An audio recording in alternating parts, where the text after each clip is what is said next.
SBI PO की vacancy निकली है, बहुत कम सीट है। देख के लगता है कि कैसे पास करेंगे, लेकिन मैं इस वीडियो में दिखाने वाला हूँ, बताने वाला हूँ कि इतनी वैकेंसी में भी आप कैसे अच्छे से स्थान बना सकते हैं अपनी। कितने घंटे पढ़ेंगे, क्या क्या सब्जेक्ट पढ़ेंगे, प्री पढ़ेंगे, मेंस पढ़ेंगे, पूरे समय में 2.5 महीने का प्री और 1.5 महीने का मेंस क्या करेंगे, और आपके चांसेस क्यों ज्यादा हैं, कैसे आप अपना स्थान बना सकते हैं उस कट ऑफ को ला करके जो आपको लाना है, क्योंकि रियल कट ऑफ कितना है, कितना लाना है, ये तो स्टूडेंट को पता ही नहीं है। तो चलिए आज हम लोग डिटेल स्ट्रेटजी की बात करेंगे। एक general student, general cut off जिसको बहुत टफ माना जाता है, कैसे आसानी से पा सकता है, ये मैं दिखाऊंगा। चलिए आगे बढ़ते हैं। देखिए मैं क्या बात करने वाला हूं इस पर डिटेल, लेकिन थोड़ी देर वेट कीजिए। यहां तक सबसे पहले आपको थोड़ा सा दिखाता कि पहले ही दिन से उत्साह पैदा हो जाए, क्योंकि किसी भी मंजिल को पाने के लिए वो मंजिल दिखनी चाहिए। वो पहले मैं दिखा देता हूं, उसके बाद बात करता हूं, ठीक है। देखिए इस वैकेंसी को लेकर के स्टूडेंट बहुत परेशान है कि भाई जनरल कैटेगरी में ओनली 240 सीट्स हैं। देखिए ओनली 240 सीट्स हैं। इस 240 सीट्स में हम कैसे जीतें, कैसे हमको मिले, मैं दिखाता हूं आपको। एसबीआई जैसे आप इंटरव्यू में जाएंगे ना, तो आपकी पर्सनालिटी टेस्ट होती है, तो आपका बॉडी लैंग्वेज बहुत मैटर करता है। जब आप एग्जाम देने के लिए जा रहे हैं तो एसबीआई का बॉडी लैंग्वेज भी उसके नोटिफिकेशन में दिखाई देता है। वो 240 जनरल कैटेगरी के ऐसे स्टूडेंट को चाहता है जिसमें वो चीजें होनी चाहिए। रियल में जो एक्सपेक्टेशन है, ऐसा आपको विश्वास नहीं होगा देश में 240 लोग ढूंढना मुश्किल है। यानी वैकेंसी कम नहीं है, ये जब मैं बोलूंगा तो आप बोलेंगे मैं क्या कह रहा हूं, उस पर भी मैं चर्चा कर दूंगा। ये सब बात करने के बाद लास्ट में इस पर भी चर्चा करूंगा कि ये बात मैं क्यों कह रहा हूं कि 240 लोगों को ढूंढना मुश्किल हो जाएगा, जैसा वो चाहता है। आता हूं बाद में इस पर, आइए पहले बात कर लेते हैं। देखिए ये कट ऑफ का चक्कर क्या है। ये कट ऑफ सब्जेक्ट वाइज एक अलग ही कहानी कहता है। प्री में उसने कोई एक सिलेक्शन कट ऑफ होता है और दूसरा एक मिनिमम कट ऑफ होता है। मिनिमम की इससे कम लाएंगे तो आप पास नहीं करेंगे। एक ओवरऑल कट ऑफ होता है, प्री में कोई कट ऑफ नहीं। हाँ, पास कितने में करेंगे वो कट ऑफ होगा। और मेंस में सेक्शनल कट ऑफ भी है, ओवरऑल कट ऑफ भी है, और पास करने का भी कट ऑफ। इसका मतलब समझिए, कितने से कम मार्क्स लाएंगे ये बोर्ड तय करेगा।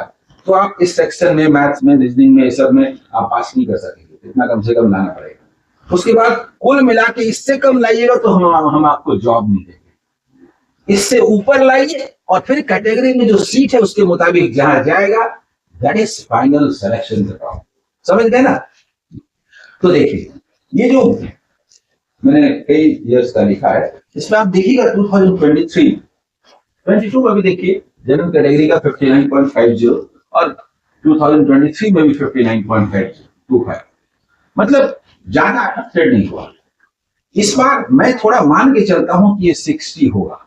60 क्यों होगा, इसके पीछे भी राज है, वो मैं अगले वीडियो में बात करूंगा उसमें थोड़ा डिटेल, क्योंकि अभी मुझे स्ट्रैटेजी पर ध्यान देना है इसमें कि आपको पढ़ना क्या है, कैसे है। इसलिए इस पक्ष पर मैं इस वीडियो में ज्यादा बात नहीं करूंगा। 60 का कट ऑफ चाहिए, यानी लगभग वही चाहिए जो हर साल रहा है। पैटर्न तो बदल गया है, प्री एग्जाम का भी, मेन एग्जाम का भी। फिर ये बात मैं क्यों कह रहा हूं, ये 60 का कट ऑफ रहेगा। कहां 2000 सीटें होती थी, कहां 600 सीट, 240 जनरल में, फिर भी कट ऑफ ऊंचा नहीं जाएगा ना। एग्जाम पैटर्न में जो बदलाव आया है और एसबीआई जो चाहती है उसके कारण। तो चलिए उस पर दूसरे वीडियो में, इस वीडियो में बात ये करेंगे कि हमें मेंस में प्री एग्जाम में 60 लाना है जनरल कैटेगरी में, और इसी तरह से डिफरेंट ओबीसी, एससी, एसटी, ये सब इन तीनों में तो 60 ही रहेगा।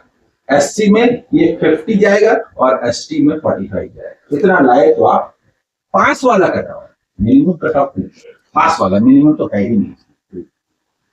मेरे एग्जाम में आप देखेंगे कि 250 में 70 रहा है पिछले साल, तो 200 में 50 था। इस बार 55 होगा, 55 होगा, क्योंकि इंग्लिश का मार्क्स जो है घट गया है मेरे एग्जाम में, इसीलिए ये वाला थोड़ा घट जाएगा, समझे। तो ईडब्ल्यूएस का वही रहेगा, ओबीसी का थोड़ा कम 52, और एससी एसटी को तो एक मिनिमम जो तय किया गया है ना, या तय करेगी बैंक कि भाई 20% आपको लाना है, तो बस वो जो लाए वो पास, क्योंकि सीटें नहीं भरती, तो बस वो जो तय करता है मिनिमम वही 40 नंबर लाना है। क्लियर? अब ये 55 ही तो लाना है, 55 ही तो लाना है।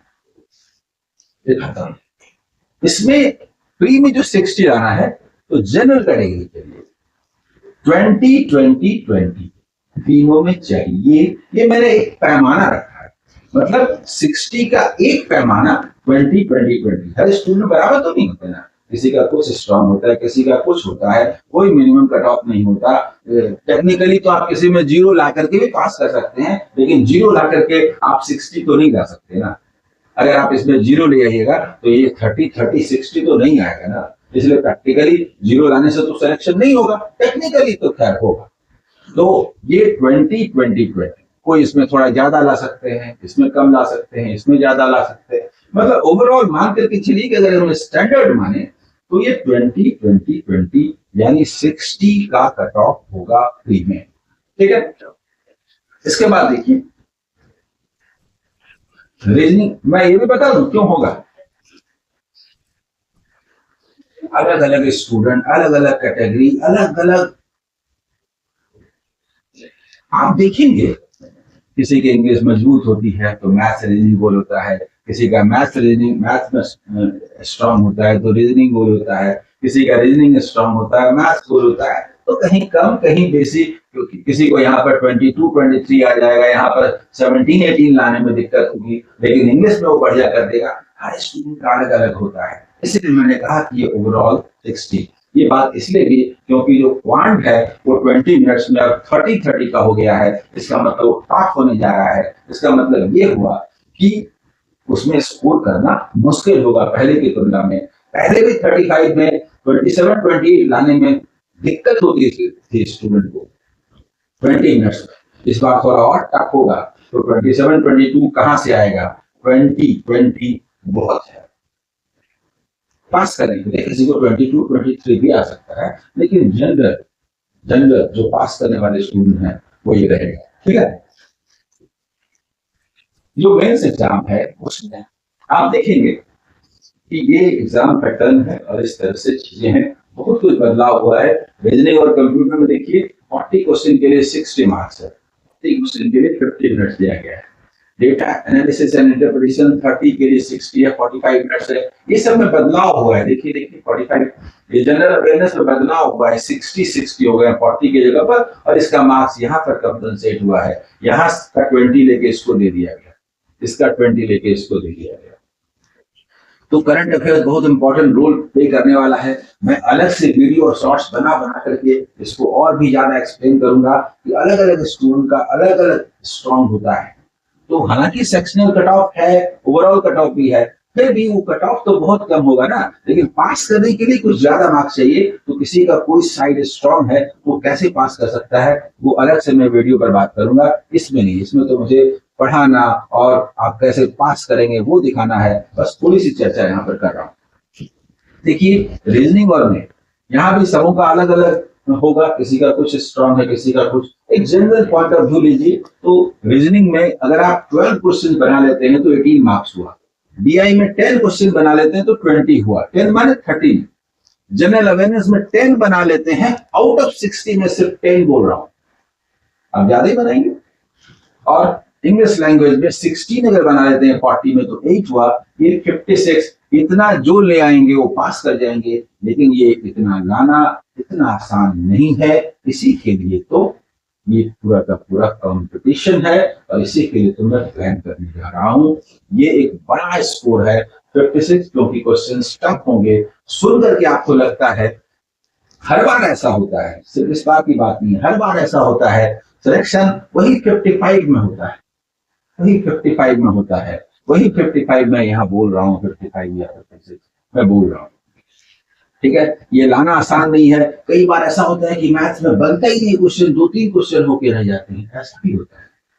पूरे के पूरे 45 मिनट से आप जूझते रह जाते हैं, क्वेश्चन ही नहीं बनता, सिलेक्शन फिर भी होता है क्योंकि दूसरे सेक्शन में आप कुछ अच्छा कर लेते हैं। ठीक है ना। अब देखिए, मैं बात करने वाला हूं कि आप कैसे पास करेंगे। उसके पहले मैं इंफॉर्मेशन दे दूं कि जो SBI PU का लाइव बैच है, ऐप अमृतसर मैथ दिखता है, इस पर 15 जनवरी से शुरू हो रहा है, 50% ऑफ है, डबल वैलिडिटी है, और इसमें वीडियो कोर्स अलग से मैथ, रीजनिंग, इंग्लिश के फ्री दे दिए गए हैं। PDF भी हर चैप्टर का मौजूद रहेगा। एक प्लेटफॉर्म है जहां पर आमने सामने आप मुझसे पढ़ते हैं, लेकिन YouTube पर जहां पर फ्री में कुछ जरूरत नहीं है, जो मैं 9 बजे का क्लास लेता हूं वो भी आपको पास कराएगा, उसमें कोई पैसा खर्च होने का सवाल नहीं। ठीक है। आज का जो पूरा का पूरा वीडियो है वो इस पर है, यही योजना है, यही प्लानिंग है। आइए स्टूडेंट, मैं कहना चाह रहा हूं कि आपका प्री का एग्जाम देखिए, प्री का एग्जाम 8-10-15 को है, यानी आपके पास 2.5 महीने का टाइम है। सबसे पहले मेरी जो योजना है वो दूसरों से अलग है। ये 2.5 महीने का प्री का कोर्स सब लोग लॉन्च कर देते हैं। प्री में बहुत स्टूडेंट हैं, खूब आते हैं, चैनल भी खूब चलता है, ऐप भी खूब चलता है, कोर्सेज भी खूब बिक्री होते हैं, पास कोई नहीं करता है, एक भी पास नहीं करता है। पास कौन करते हैं पता है? जो पहले से मेंस अच्छे से तैयार किए हुए और लगभग 1-1.5 साल से पढ़ रहे हैं, वही लोग पास। प्री में एडमिशन लेके पढ़ने वाला, कोर्स लेने वाला कभी पास नहीं करता, लेकिन फिर भी भीड़ उधर ही जाती, बेवकूफ बनती है, तब फ्रस्ट्रेट होते हैं, 2-3 साल बर्बाद करते हैं, फिर तैयारी छोड़ देते हैं, बिना मतलब का मॉक देते रहते हैं, स्कोर होता नहीं है, कॉन्सेप्ट क्लियर है नहीं, ब्लेम करते हैं, गार्जियन भी परेशान होते हैं। मतलब ये जो क्षोभ है ना स्टूडेंट्स में, वो गलत स्ट्रेटजी के कारण है, वो गलत स्ट्रेटजी सब बना रहे हैं। फायदे, अरे फायदा सही तरीके से कमाया जा सकता है। हम पढ़ाते हैं तो मुझे पैसा नहीं मिलेगा क्या? मैं पढ़ाऊंगा तो फी दीजिएगा ना, तो मैं सही पढ़ाऊंगा ना, सही डायरेक्शन, ताकि आप पास करें। देखिए, मैं सबसे पहले इसको समझाता हूं क्या है। अगर आप प्री करेंगे ना, तो प्री हो जाने के बाद 1 से 1.5 महीने के बाद एग्जाम होगा, और रिजल्ट निकलने के 10 दिन के बाद मेन एग्जाम होगा। असंभव है कुछ नहीं कर। इवन प्री का पढ़ लेने के बाद भी पूरा जोड़ आप इसलिए नहीं लगाते कि पता नहीं पास करेंगे कि नहीं करेंगे। बाद भी जो 1-1.5 महीना मिलता है, इसमें आप कुछ नहीं कर सकते। मेन एग्जाम का नेचर ऐसा है। तो वो पहले ही बाहर है, प्री पढ़ने वाला पहले ही बाहर है, वो बेकार प्री पढ़ रहा है, और प्री पढ़ने वाला प्री में अच्छा नहीं करेगा जी। देखिए, प्री एग्जाम देने के बाद वो क्या कहेगा, क्वेश्चन ना बड़ा टफ हो गया, मॉडरेट आ गया। प्री के ख्याल से मॉडरेट आ गया था, मेन के ख्याल से वही इजी है ना जी। जो मेन पढ़ा होगा वो आराम से उस मॉडरेट क्वेश्चन को बना लेगा जी। और इस बार पहले से पता है 20 मिनट्स में मैथ में 35 क्वेश्चन नहीं दिया है, 30 दिया है, क्योंकि क्वेश्चन टफ आने हैं। रीजनिंग में भी 20 मिनट्स में पहले 35 तक 30 दिया है, ये पता नहीं चल रहा है स्टूडेंट्स को, क्वेश्चन टफ आने हैं। वो लेवल माने क्या होता है?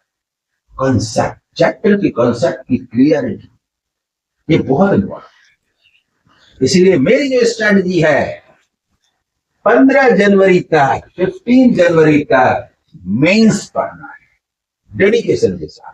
प्री में थोड़ा सा पढ़ना है, मतलब आप जितना समय और अपनी मेहनत लगाते हैं उसका 80% मेंस के लिए लगाएंगे, 20% प्री के लिए। क्या बताता हूं, ठीक है। मेंस में मैथ्स में डीआई एंड कैसे डीआई पढ़ना है, और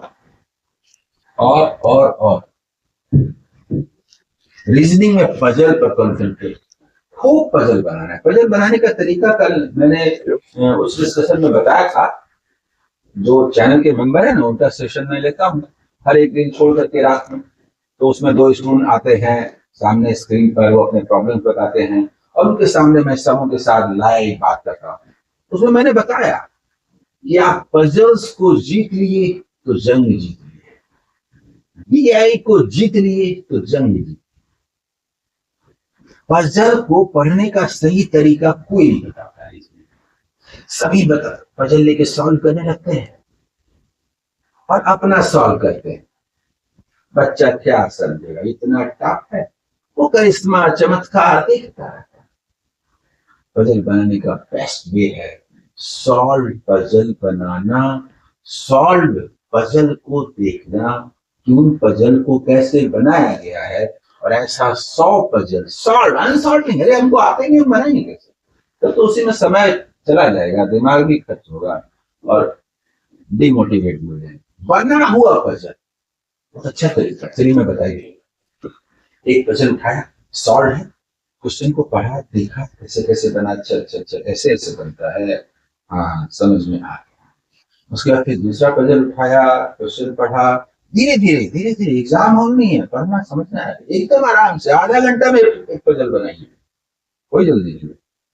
बनाओ, बनाइए नहीं, बना हो तो पढ़िए, ऐसे ऐसे ऐसे ऐसे बना है, इसका ये ट्रेनिंग है, ओके ओके, ये निष्कर्ष निकलता है, अच्छा इससे निकला।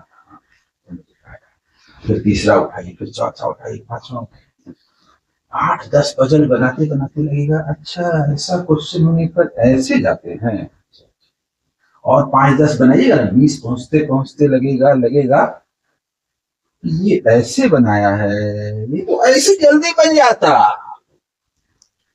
अब आप ही मास्टर हो गए। उससे अच्छा आपको दिखाई दे रहा, क्यों? जिसके पास दिमाग है, रीजनिंग तो दिमाग का खेल है, आपके पास तो है तो हम वैसे ही क्यों खेलें जैसा वो खिला रहा है, हम अपने अनुसार क्यों ना खेलें? सबसे अच्छा खिलाड़ी कौन होता है? जिसकी जिसकी अपनी स्ट्रैटेजी, अपना मेथड। हर खेल में देख लीजिए, रोनाल्डो से लेकर के जिसको देखना देख लीजिए, उसका अपना यूनिकनेस है।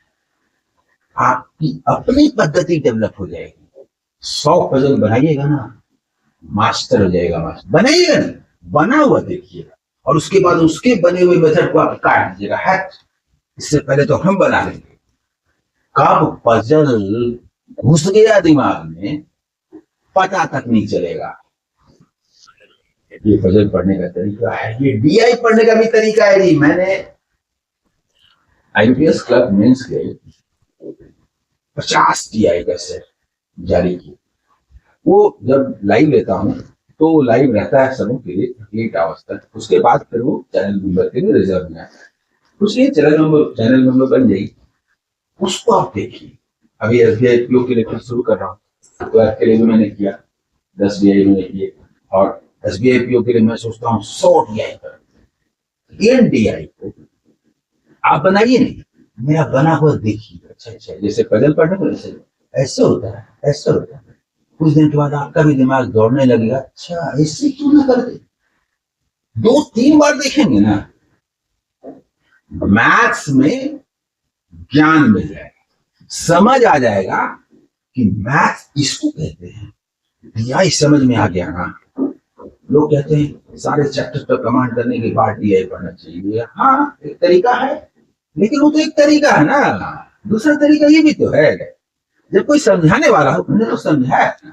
मैं हमेशा जब भी कोई वीडियो बनाता हूँ, समझाता हूँ, लाइव लेता हूँ, नया से नया स्टूडेंट को कैसे समझ में आएगा इससे करता हूँ। इंग्लिश हिंदी दोनों में होता है, नया स्टूडेंट भी समझेगा, उसमें परसेंटेज का इस्तेमाल हुआ नहीं हुआ तो मैं करके दिखाता हूँ, ऐसे परसेंटेज, ऐसे अप्रॉक्स, ऐसे ही कैलकुलेशन। इसीलिए डजंट मैटर, न्यू स्टूडेंट को डीआई देख सकते हैं, डीआई से जर्नी शुरू कर सकते हैं। हाँ कोई बताने वाला होना चाहिए, तो मैंने तो बनाया है ना, थोड़े डीआई ले रहा हूँ और आप बनाइए ना, ना ना मैं बना रहा हूँ, आप देखिए ना, सोते सोते देखिए, खाना खाते हुए देखिए, जस्ट रिलैक्स। मैथ्स और डीआई आपको 15 फरवरी तक पढ़ना है, 15 फरवरी तक मेंस पढ़ना है, ये जनवरी के लास्ट तक पढ़ना है, और जनवरी के लास्ट से लेके 15 फरवरी तक मेंस के दूसरे चैप्टर पढ़ने हैं। क्या? वर्ड प्रॉब्लम्स पढ़ने हैं आपको, वर्ड प्रॉब्लम्स पढ़ने हैं मैथ्स में। मैथ्स मतलब कौन? कुछ चैप्टर्स बताता हूं क्या चैप्टर। वो चैप्टर होगा time and distance, time and walk, SICI, mensuration, मेंस वाला, ऐसा मेंस बोला, परमुटेशन, कॉम्बिनेशन, ये मेंस वाला अगर आप स्पीच कर लेंगे ना 15 दिनों में, तो इन चैप्टर्स से हार्ड क्वेश्चन, मॉडरेट क्वेश्चन जो प्री में आएंगे, यदि आप बना पाएंगे, वही तो आपका विनिंग पॉइंट होगा प्री में। सभी जूझ रहे होंगे, आप नहीं जूझ रहे होंगे, आप आसानी से बना के निकल जाएंगे, और दिन आपका होगा। 15 दिन में पढ़ना है, एनालिटिकल रीजनिंग पढ़ना है, और कंपोजिशन और पजल्स, कंपोजिशन और क्लोज टेस्ट जो होता है इंग्लिश में, वो पढ़ना है यहाँ पर। ये 15 दिन मेंस के हिसाब से ये प्री में भी बहुत मदद करेंगे, ये समझ गए। मेंस के लिए मैंने DI पजल्स कहा, इंग्लिश में वोकैब और ग्रामर को स्ट्रॉन्ग कीजिए मेंस के ख्याल से, और GE को लेके चलना है। अलग से मैंने लिखा पूरा का पूरा, देखिए ये वाला मैंने कहा 7 मार्च को, नहीं वाला 7, ये एग्जाम है फरवरी तक लेकर के चल रहा है, फरवरी तक लेकर के चल रहा है, ठीक है। ये वाला फरवरी तक लेकर के चल रहा है, ये फरवरी लास्ट तक लेकर, मार्च में 15 दिन छोड़ दे, ये लेकर के चल रहा है, समझ गए। और प्री पर 20% वेटेज देना है। बेसिक्स में मैथ्स के बेसिक चैप्टर्स, जो भी बेसिक कैलकुलेशन से लेकर के शुरू कर, जो भी है एवरेज, परसेंटेज, पार्टनरशिप, ये सब सिंपल बेसिक्स, रीजनिंग में बेसिक्स प्री के ख्याल से, और इधर ग्रामर करना है, ठीक है। ये ओनली प्री का लेकर के, ये वाला लेके चलना है यहाँ तक। कहां तक? ये मैंने कहा आपको 15 फरवरी तक, 15 फरवरी तक। और 15 फरवरी के बाद ये एक महीना ओनली, ये मैंने 15 फरवरी तक ही कहा है मेंस के, उसके बाद का एक महीना सिर्फ प्री पर कंसंट्रेट करना है, प्री को सीरियसली लेना है, ताकि प्री में कुछ भी गड़बड़ ना हो। इसके पहले जो हमने मेंस पढ़ा था, उसके 2 मकसद थे, एक मेंस के एक पार्ट की तैयारी हो जाए, दूसरा कि उन चैप्टर पर इतना कमांड हो जाए कि प्री में उन चैप्टर से जो क्वेश्चंस आएंगे, यानी कि DI को लेकर के जो प्रॉब्लम है खत्म हो जाएगा। प्री में जैसे ही DI बनाएंगे आप दूसरों से आकर मेंस वाला DI बना लेंगे ना, तो प्री में 2 DI आप बना लेंगे, उसके बाद तो कुछ क्वेश्चंस बनाते ही आपका टारगेट अचीव हो जाएगा। बाकी लोग जूझते रहेंगे, आप बड़ी आसानी से निकल जाएंगे। एग्जाम बोर्ड यही चाहता है, सबसे इंपॉर्टेंट ये होता है कि वो चाहता क्या है। एग्जाम बोर्ड यही चाहता है, और उसकी चाहत पर तो मैं अलग से वीडियो बनाऊंगा, बताऊंगा कि एग्जाम पैटर्न क्या है, और वो एग्जाम पैटर्न SBI क्यों चाहता है, वो कैसा कैंडिडेट चाहता है, इस पर बात करूंगा। इसके बाद जो स्पेशल अट्रैक्शंस हैं, वो ये कि फुल डेडिकेशन होना चाहिए। मैंने कहने का मतलब आवर नहीं देखना है। मैंने तो कहा, कई गर्ल्स कैंडिडेट कह रही थी कि कैसे पढ़ें, बहुत दबाव है, बोले और दबाव बढ़ा देते हैं। फादर से आपके बोलते हैं इनकी शादी तय कर दीजिए 6-7 महीना बाद, अब सिर पर तलवार लटकेगी तो अपने आप अपने को झोंक दीजिएगा, बिना जॉब के शादी। लड़का करे तो लड़की के अंदर, लड़की करे तो लड़का के अंदर। अगर लड़का शादी कर ले तो वाइफ के अंदर, वाइफ काम करेगी तो, और लड़की अगर शादी कर ले बिना काम के तो लड़का काम करेगा हस्बैंड के अंदर। जो काम करता है वो राज करता है, चाहे पुरुष हो चाहे स्त्री। इसीलिए ये जिंदगी तय हो रही है, अपने को झोंक दीजिए। झोंक दीजिए मतलब जब आप रात में देखेंगे कि नहीं खूब पढ़ाई, तो देखेंगे कि 10-12 घंटे में पढ़े, ये रेगुलर पढ़ने की चीज है, ठीक है। ये रेगुलर 10-12 घंटे आप देखेंगे कि आप पढ़ लें। 10-12 घंटे बोल के बैठते नहीं, 10-12 घंटा हो जाता।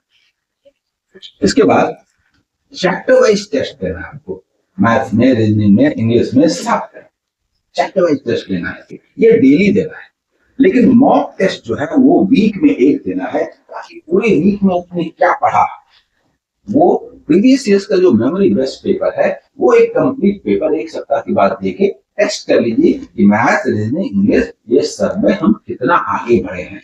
बस वो टेस्ट हम फिर पढ़ेंगे एक सप्ताह, फिर उसके बाद एक टेस्ट ले लेंगे। लेकिन टेस्ट में अच्छा स्कोर तभी करेंगे जब आप चैप्टर के टेस्ट बढ़िया से देंगे, ठीक है। उसके बाद ऐसे नहीं चलेगा, फिजिकल एक्सरसाइज रोज सुबह में इन जनरल सुबह में नहीं होता तो जब भी होता है, दिन में कैसे दे समय। तो अभी तो ठंडा का समय है, दिन में भी कर सकते हैं, ऐसा कोई प्रॉब्लम नहीं, धूप तो है नहीं। तो आप 1 hour morning walk, exercise, yoga जो जो करते हैं, अभी एक्सपेरिमेंट करने की जरूरत नहीं है, क्योंकि इस पर कंसंट्रेशन नहीं रहेगा, हमारा कंसंट्रेशन कहीं और है। सिर्फ ये फिजिकल एक्सरसाइज 1 आवर होना चाहिए, कुछ नहीं होगा तो 4-5 किलोमीटर मॉर्निंग वॉक कर लीजिए, उससे भी चलेगा, तो फ्रेश हो जाएगा और ये सब रूटीन पूरा कर पाइएगा, थकिएगा नहीं तो थक जाएगा। और थिंक पॉजिटिव, जीवन में आगे बढ़ना है। एसबीआई को 240 लोग चाहिए, उस लेवल का। सच ये है कि पूरे देश में जैसा 240 लोग चाहिए ना जनरल कैटेगरी से, है ही नहीं।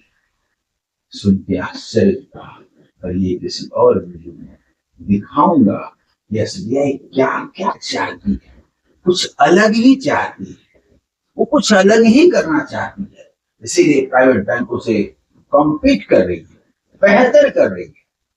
और पता नहीं आगे आने वाले दिनों में, दुनिया में तो उसके ब्रांचेज हैं ही, ये अंतरराष्ट्रीय बैंक बन जाए, इसका भी पूरा चांस है। ये कैरियर का सवाल है। बहुत सारे हैकर्स को सुनते होंगे, बहुत प्रेशर है, नहीं करेंगे, लाइफ और वर्क का बैलेंस बिगड़ जाता है। अरे कोई 2 दिन काम करना है, जिंदगी भर का काम है। 30 साल कम से कम काम करना है, 35 साल कम से कम काम करना है। 35 साल में कितने उतार चढ़ाव आएंगे। यही पीओ के जॉब में अभी कुछ दिन पहले तक आकर्षण नहीं था, सैलरी बहुत कम थी, लोग रोना रो रहे थे, समझौता होने के बाद सैलरी जबरदस्त हो गई। बताइए तो आगे आने वाले दिनों में 35 साल में क्या होगा। इंडिया 3rd लार्जेस्ट कंट्री बनने जा रही है जल्दी ही। इंडियन इकोनॉमी का जबरदस्त एक्सपेंशन होगा, तो बैंक का तो होना ही है, ये तो आधार हो सेक्टर है ना। तो सोचिए, आपकी संभावनाएं अपार हैं, सैलरी भी खूब बढ़ेगी, इसीलिए एक बेहतर भविष्य आपका इंतजार कर रहा है। बस 3-4 महीने की मेहनत और एक सुनहरा भविष्य, मुझे पूरी उम्मीद है कि आप अपना सर्वस्व इस तैयारी के दे देंगे।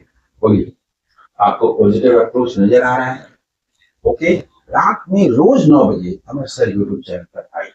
मैं एग्जाम को ध्यान में रखकर के एसबीआई क्लर्क के लिए भी और पीओ के लिए भी ऐसे ऐसे चैप्टर सेलेक्ट करता हूँ, और इतनी इतनी देर का मैराथन क्लास लेता हूँ, बेसिक से लेके बात करता हूँ, पुराने से लेके नए, हिंदी से लेके इंग्लिश तक, कुछ और चाहिए नहीं। Okay, all the best, bye.